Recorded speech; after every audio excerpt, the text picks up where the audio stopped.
আচ্ছা, যে কথাটা দিয়ে শুরু করি সেটা হলো যে আমরা তো মাত্র শহীদ দিবস আমাদের মানে 21শে ফেব্রুয়ারি পাবনা। ওই দিনই দেখলাম যে বিভিন্ন ঘটনা, আমি দু একটা ঘটনা আপনাকে বলি। প্রথমত যেটা বলতে চাচ্ছি যে জামাতে ইসলামের আমির ডক্টর শফিকুর রহমান উনি শহীদ মিনারে গিয়েছিলেন পুষ্পস্তবক অর্পণ করতে। ওনার সঙ্গে ওনার দলের আরো লোকজন গিয়েছিলেন। অনেক বছর পর, মানে গত বছর কখনোই আমি ওনাদেরকে যেতে দেখিনি, এই যে প্রথমবার গেলেন, এটা আমি কিন্তু এটা খুব পজিটিভলি নিয়েছি। তারপরে ওনাকে যখন জিজ্ঞাসা করা হলো, উনি বললেন যে রাষ্ট্রীয় আচার পূরণ করতে উনি এসেছেন। তখন আরো কিছু সাপ্লিমেন্টারি কোশ্চেন ছিল, যেগুলো শুনে উনি খেপে গিয়েছেন। এই বিষয়টাকে আপনি আসলে কিভাবে দেখছেন?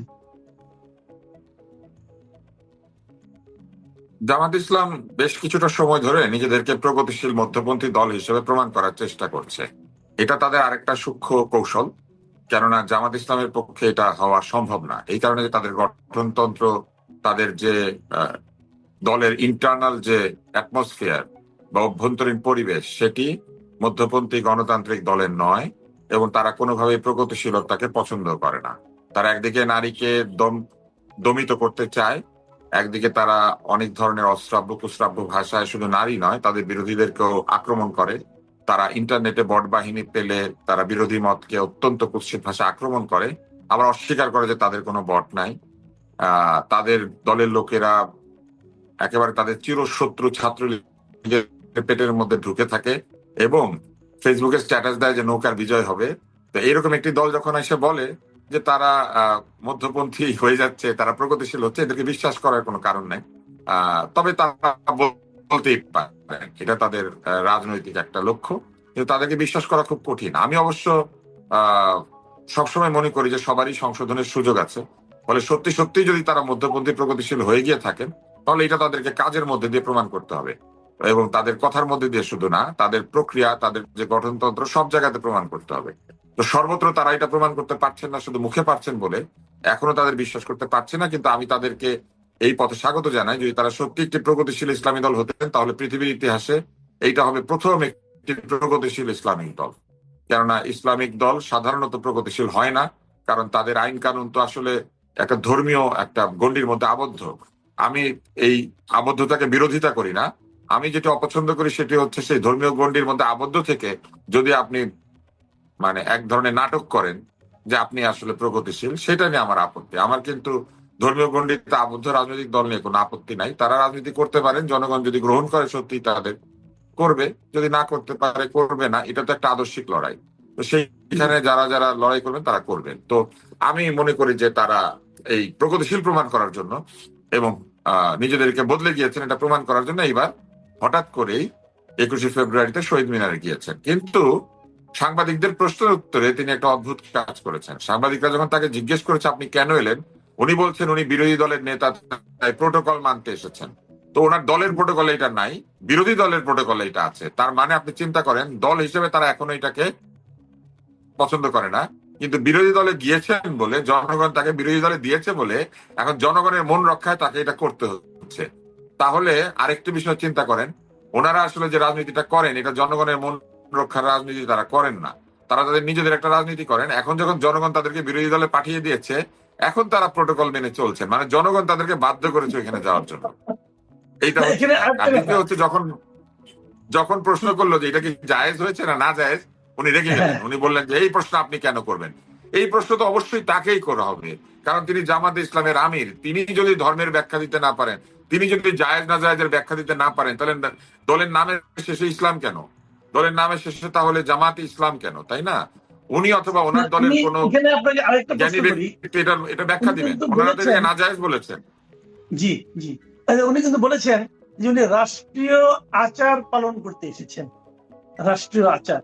ওকে, বিরোধী দলের নেতা হওয়ার কারণে ওনার উপর যদি রাষ্ট্রীয় আচার পালনটা জরুরি হয়ে থাকে, এটা ভালো, আমি এটা আপত্তি করি না। কিন্তু আমার আরেকটা প্রশ্ন, যে ওনারা তো একসময় সরকারি দলেরও পার্ট ছিলেন, ওনাদের দুইজন মন্ত্রী ছিলেন, তখন তারা রাষ্ট্রীয় আচার পালন করতে কি আসতেন? আপনি মনে করতে পারেন? তখন তারা দল যেহেতু ক্ষমতায় ছিল না, তাই দলের উপরে রাষ্ট্রীয় আচার আসে নাই। তারা এটাকে ওই যে ওরকম ধরে নিয়েছেন জানাজার নামাজের মতো, কেউ পড়ে দিলেই হবে। হ্যাঁ, তো ওই ওরকম আর কি তারা পাঠিয়ে দিয়েছেন বিএনপি কে, ভেবেছেন যে তাদের হয়ে গেল। এইভাবে তারা একটু ঢাকার ফাঁকা দিয়েছিলেন, কিন্তু এইবার তারা পারেন নাই, কারণ তারা এখন সরাসরি বিরোধী দলের নেতা এবং এইবার ক্ষমতায় যেতে চেয়েছিলেন। ক্ষমতায় গেলে তো তাকে অবশ্যই স্মৃতিসৌধে ফুল দিতে হতো না, যেভাবে তারেক রহমান দিলেন। তারপরে তাকে কি শহীদ মিনারে ফুল দিতে হতো না, তাকে কি বাংলাদেশের যেগুলি জাতীয় সৌধ সেগুলিকে সম্মান করতে হতো না। তো অতএব তারা আসলে ক্ষমতার জন্য সবকিছু করতে রাজি আছেন।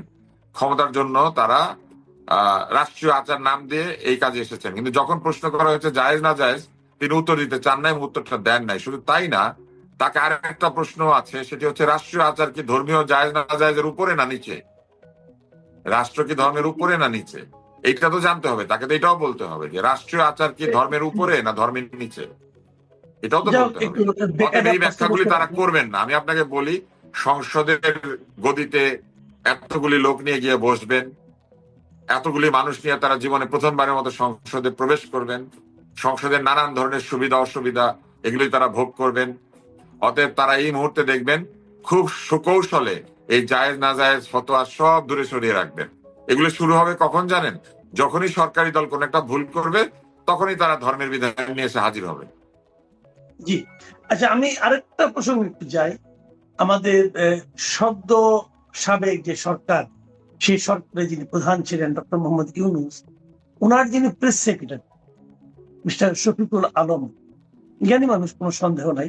তো উনি একটা ওনার নিজস্ব ফেসবুকে একটা পোস্ট দিয়েছেন কিছুক্ষণ আগে, এবং সেটা 21শে ফেব্রুয়ারি, বাংলা ভাষা এগুলো নিয়ে। যদি উনি ইংরেজিতে লিখেছেন, আমার ধারণা আপনি ওটা দেখেছেন। আপনি কি দেখেছেন নাকি আমি আরেকবার পড়বো? হ্যাঁ, আমি দেখেছি উনি ইংলিশে লিখেছেন। উনি তো বাংলা লিখতে পারেন না হয়তো, বা বাংলা লিখতে স্বাচ্ছন্দ্য বোধ করেন না। বিদেশি প্রতিষ্ঠানে চাকরি করেছেন, কাজ করেছেন। অতএব জি, মনে হয় তার মধ্যে ওইটার একটা সম্পর্কে উনি যে বলেছেন যে নতুন নতুন বাংলা শব্দ, ইনকিলাব, ফয়সালা, আজাদি, আওয়ামী লীগ, এগুলি সবই নাকি বাংলা শব্দ, এবং সবশেষে বলেছেন যে সি ডট ডট ডট লিঙ্কপং, এটাও নাকি বাংলা যে শব্দ।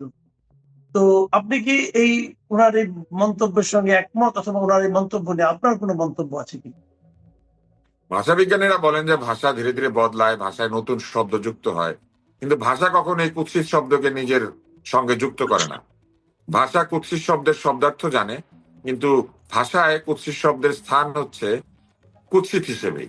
এটা কখনো সুন্দর শব্দ হিসেবে জায়গা পায় না। ভাষাতে সবই আছে, গালি আছে, অশ্রাব্য কথা আছে, সবই আছে, কিন্তু এগুলি ডিকশনারিতে থাকে, মানুষ সেগুলি ব্যবহার করে না। এগুলি জনসমক্ষে ব্যবহার করাকে মানুষ মনে করে এটা অন্যায়। তো এইবার আসেন, উনি লিখেছেন insaf is a beautiful Bangla word. ইনসাফ বাংলা শব্দ না, ইনসাফ হচ্ছে বিদেশি ভাষা যেটা বাংলা আত্মীকৃত হয়েছে। কেন হয়েছে? কারণ এই শব্দগুলিকে নজরুল এবং মুসলিম কবিরা কবিতায় ব্যবহার করেছেন একটা সময়, কিন্তু বাংলাদেশের বহুল প্রচলিত শব্দ হিসেবে ইনসাফ নাই। আমরা ইনসাফ শব্দটাকে বহুল প্রচলিত ভাবে ব্যবহার করি না। উনি বলেছেন সইজ ইনকিলাব। ইনকিলাব বলতে আমরা একটা পত্রিকাকেই বহু বছর ধরে বাংলাদেশে বুঝেছি, যেটার প্রতিষ্ঠাতা ছিলেন জমিয়তুল মোদাররিসিন মাওলানা মান্নান, যার বিরুদ্ধে অনেক অভিযোগ রয়েছে। এবং এখন ইনকিলাব, এখনো মানুষকে ইনকিলাব বলে প্রথমে মানুষ মনে করতো এটা একটা পত্রিকার নাম। এইটাকে উদ্ধার করে পুনর্বাসিত করা হয়েছে কিছুটা সময় ধরে। ইনকিলাব আরো বাংলা ভাষায় বহুল প্রচলিত শব্দ নয়, এবং ইনকিলাব আমরা ওইভাবে ব্যবহার করি না। এরপরে উনি বলেছেন সো আর ফায়সালা। ফায়সালার চেয়ে আমরা মীমাংসা শব্দটা বেশি ব্যবহার করি। ইনসাফের বদলে আমরা সুবিচার শব্দটা বেশি ব্যবহার করি, এবং ইনকিলাবের বদলে আমরা বিপ্লব এবং বিদ্রোহ এই শব্দটিকে আমরা ব্যবহার করি। মূলত বিপ্লব আমরা এই শব্দটাকে ব্যবহার করি। জিন্দাবাদ এইটা বাংলা ভাষায় খুব ভাতৃকৃত হয়েছে। আমরা বহু আগে থেকে জিন্দাবাদ ধ্বনিটা দেই। জিন্দাবাদ, মুর্দাবাদ এই দুইটা বাংলা ভাষায় আসলে গৃহীত হয়েছে, এটা বহুল ব্যবহৃত। জিন্দাবাদের ভালো বাংলা প্রতিশব্দ নাই, এবং জিন্দাবাদ বাংলায় এটা বহুল ব্যবহৃত বিদেশি শব্দ, সেইভাবে আত্মীকৃত। সো ইজ আওয়ামী আর লীগ। আওয়ামী লীগকে উনি ভুলতে পারে না। ওনার উদাহরণ দিতে গেলে ওনার আওয়ামী লীগকেই লাগে। ঠিক আছে, ওনার আওয়ামী লীগ ছাড়া ওনার আসলে বেঁচে থাকার কোনো অবলম্বন নাই। আওয়ামী লীগকে আঁকড়ে ধরেই উনি এই যে ফ্যাসিস্ট সরকারকে গালিগালাজ করেই কিন্তু উনি একটা পদ পেয়েছিলেন। এবং আমার মনে আছে নির্বাচনের আগে উনি বিভিন্ন জায়গায় নির্বাচন পরিদর্শনের নামে পিছনে আওয়ামী লীগের পোস্টার, বঙ্গবন্ধুর ভাস্কর্য এগুলি দিয়ে ছবি পোস্ট করতেন। এখন উনি বলতে পারেন এটা কৌশল, কিন্তু একজন সাংবাদিকের ব্যাকগ্রাউন্ড চুজ করার যথেষ্ট অপশন আছে। উনি কিন্তু ইচ্ছাকৃতভাবে এইগুলিকে পেছনে রাখতেন। সাকিব আল হাসানের পোস্টারের সামনে দাঁড়িয়ে উনি ছবি তুলতেন। তো উনি হচ্ছেন সেই লোক যিনি 5ই আগস্টের আগে ছিলেন গুপ্ত, 5ই আগস্টের পরে হয়েছেন উপ্ত। তো এই গুপ্ত উপ্তর রাজনীতির মধ্যে উনি ছিলেন। অতএব উনি আওয়ামী লীগ তো ভুলতে পারবেন না। আরেকবার যদি লুকান, ওনাকে আবার আওয়ামী লীগের পেটের মধ্যে গিয়ে লুকাতে হবে, আবার বঙ্গবন্ধুর মূর্তির সামনে দাঁড়াতে হবে, সাকিব আল হাসানের সামনে গিয়ে দাঁড়াতে হবে, ওনাকে ওই রকম সব ছবি পোস্ট করতে হবে। এই ছবিগুলি আমি বলবো উনি যেন সেভ করে রাখেন, কারণ এই ধরনের লোক আবার বেরোয় আসবে। এইবার উনি সবশেষে যেটা বলেছেন এটা খুবই আপত্তিকর। উনি বলেছেন সো ইজ সিলিং পং। এই শব্দ কে আবিষ্কার করেছে? এটা কবে থেকে বাংলা হয়েছে? উনি নিজেকে যদি নম চমস্কির জায়গায় মনে করে থাকেন, ওনার উচিত নম চমস্কির পাশে নিজের নাম শফিক বেত্রস্কি বা এই ধরনের একটা নাম দিয়ে বসে পড়া। কারণ উনি তো একটা বেয়াদভস্কি শফিকভ। এই যে শব্দটা উনি ব্যবহার করেছেন, এই শব্দটা আমরা দুজন মনে করেন আজকে ওনার নামে ব্যবহার করলাম। এটা তো বাংলা শব্দ, খুব সুন্দর শব্দ না? তো ভবিষ্যতে উনি এই শব্দটাতে যা বোঝানো হয় নিশ্চয়ই এটার অর্থ উনি জানেন, আমরা এটার অর্থ জানি না। আসলে এটার অর্থ নিশ্চয়ই খুব সুন্দর, এটা একটা বাংলা শব্দ, নিশ্চয়ই উনি নিশ্চয়ই সুন্দর বলে এখানে লিখেছেন। অতএব আমি ভবিষ্যতে ওনাকে বিভিন্ন জায়গাতে সিলিং পং, এটা আমি ওনাকে উৎসর্গ করছি, ওনাকে আমি সিলিং পং বলে মনে করছি। আমরা সবাই আশা করছি এই সুন্দর শব্দটা দিয়ে উনি ওনার বক্তৃতা শুরু করবেন। ওনাকে দেখা হলে সবাই ওনাকে সালামের সঙ্গে সঙ্গে সিলিং পং বলবেন, এবং এই সিলিং পং শব্দটাকে উনি ওনার গাড়িতে, বাড়িতে, ডায়েরিতে সব জায়গাতে লিখে রাখবেন। আমি দেখলাম কিছুদিন আগে উনি আপনাকেও বলেছেন আপনি কিছু জানেন না, 80 ভাগ ভুল বলেন। কিন্তু উনি যে এটাকে এখন বাংলা বলেছেন, এটা উনি নিশ্চয়ই ঠিক বলেছেন। উনি কখনো ভুল করেন না, উনি একেবারে সঠিক। উনি আসলে মানুষ না। উনি আসলে মানুষ হলে তো উনি ভুল করতেন, মানুষ মাত্রই ভুল করে। কিন্তু উনি আসলে মানুষ না, উনি মহামানুষ। উনি এমন একজন মানুষ যিনি বাংলা ভাষায় শব্দটাকে যুক্ত করতে পেরেছেন। আমি বাংলা ভাষায় অমর অবদান রাখার জন্য আন্তর্জাতিক মাতৃভাষা দিবসে শফিক সাহেবকে বাংলার চুগলি সিলিং পং এই উপাধি দিলাম। আমরা আলোচনা যাই না, আমরা এখন আলোচনা শেষ করব। অনেক ধন্যবাদ জনাব আব্দুল নূর তুষার। বিভিন্ন বিষয়ে আপনার মন্তব্য আমার মনে হয় দর্শকদের মনে নতুন চিন্তার জন্ম দিতে পারে। আপনি ভালো থাকবেন, প্রিয় দর্শক, আপনারাও ভালো থাকবেন। এখন এ পর্যন্তই, আল্লাহ হাফেজ।